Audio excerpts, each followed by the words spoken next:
Travellers attention please. കാലാവസ്ഥയ്ക്ക് വളരെയധികം പ്രാധാന്യമുള്ള രാജ്യമാണ് വിയറ്റ്നാം. സോ വിയറ്റ്നാം പോകാൻ പ്ലാൻ ചെയ്യുന്നവർക്ക് വേണ്ടിയാണ് ഈ വീഡിയോ. വിയറ്റ്നാമിനെ നമുക്ക് മൂന്നായിട്ട് ഡിവൈഡ് ചെയ്യാം: north Vietnam, central Vietnam and southern Vietnam.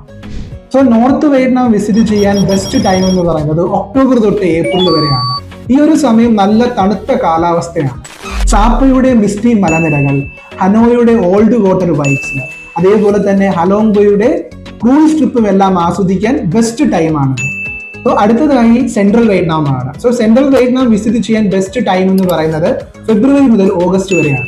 So central വിയറ്റ്നാമിലെ highlights ആയിട്ടുള്ള ഡന്നാഗിലെ ബീച്ചുകൾ, ഹൊയാൻ ഏൻഷ്യൻ ടൗൺ, അതേപോലെ തന്നെ golden hand bridge, Ba Na hills, ഇതെല്ലാം എക്സ്പ്ലോർ ചെയ്യാൻ പെർഫെക്റ്റ് ടൈമാണത്.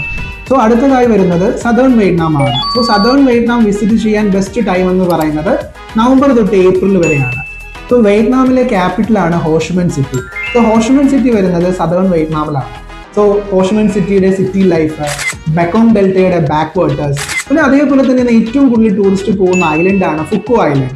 സോ ഫുക്കോ ഐലൻഡും സദേൺ വിയറ്റ്നാമിലാണ്. സോ ഈ ഒരു ടൈമാണ് ഏകദേശം നവംബർ ടു ഏപ്രിൽ വരെയാണ് ഈ മൂന്ന് സ്ഥലങ്ങളും വിസിറ്റ് ചെയ്യാൻ പെർഫെക്റ്റ്. ഈ ഒരു പ്ലാൻ അനുസരിച്ച് നിങ്ങൾ വിയറ്റ്നാം ട്രിപ്പ് പ്ലാൻ ചെയ്യുകയാണെങ്കിൽ നിങ്ങളുടെ ട്രിപ്പ് വേറെ ലെവലായിരിക്കും. ഒരു ട്രിപ്പിൽ തന്നെ വിയറ്റ്നാം പോയി വരാൻ വളരെ ബുദ്ധിമുട്ടാണ്.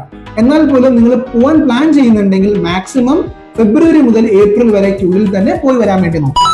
സോ വിയറ്റ്നാം പോകാൻ പ്ലാൻ ചെയ്യുന്ന നിങ്ങളുടെ സുഹൃത്തുക്കൾക്ക് ഈ വീഡിയോ ഷെയർ ചെയ്യൂ. സോ അടുത്ത വീഡിയോയിൽ കാണുന്നതുവരെ കീപ് ട്രാവലിംഗ്.